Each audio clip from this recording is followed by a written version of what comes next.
Due i temi centrali su cui si è concentrata la diocesi del Papa nel suo recente cammino pastorale: fare memoria e riconciliazione.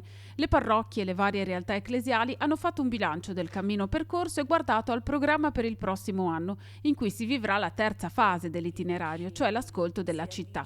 E ieri sera l'intervento del Vescovo di Roma, Papa Francesco, per programmare i passaggi futuri. Il quadro di una città che si allontana dalla fede, che patisce il calo delle vocazioni, dove i giovani non trovano risposte, le famiglie si frammentano, è stato descritto da un sacerdote, da due famiglie e dal responsabile della Caritas diocesana. A questo punto l'intervento del Papa ha spiazzato, perché Francesco ha messo immediatamente l'accento sulla necessità di non mettere a posto le cose all'interno delle strutture diocesane. L'Evangelo,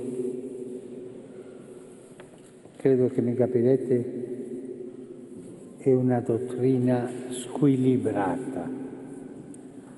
Prendete le Beatitudini e meritano il premio Nobel allo squilibrio. Il Vangelo è così. Ecco il problema, ha aggiunto Francesco: il clericalismo e il funzionarismo, abbandonare l'annuncio e il cherigma.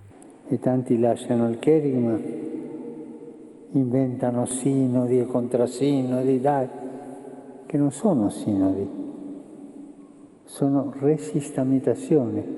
Perché se fosse un sinodo, e questo anche è valido per voi, ci vuole lo Spirito Santo.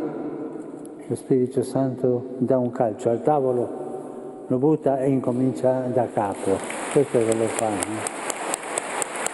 Papa Francesco ha esortato a riprendere in mano il discorso che aveva fatto al convegno ecclesiale della Chiesa italiana il 10 novembre del 2015, che insieme all'Evangelii Gaudium esprime il piano della Chiesa per Roma e per l'Italia, e dice che ci sono due elementi da cui cominciare: il primo è l'umiltà e il secondo è il disinteresse.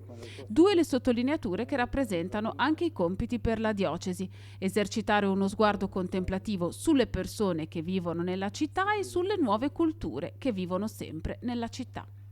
Da ultimo Francesco ha ribadito l'invito a non sistemare le cose. Risistemare? Non vogliamo risistemare un museo. No. Sarei chiasso. Grazie.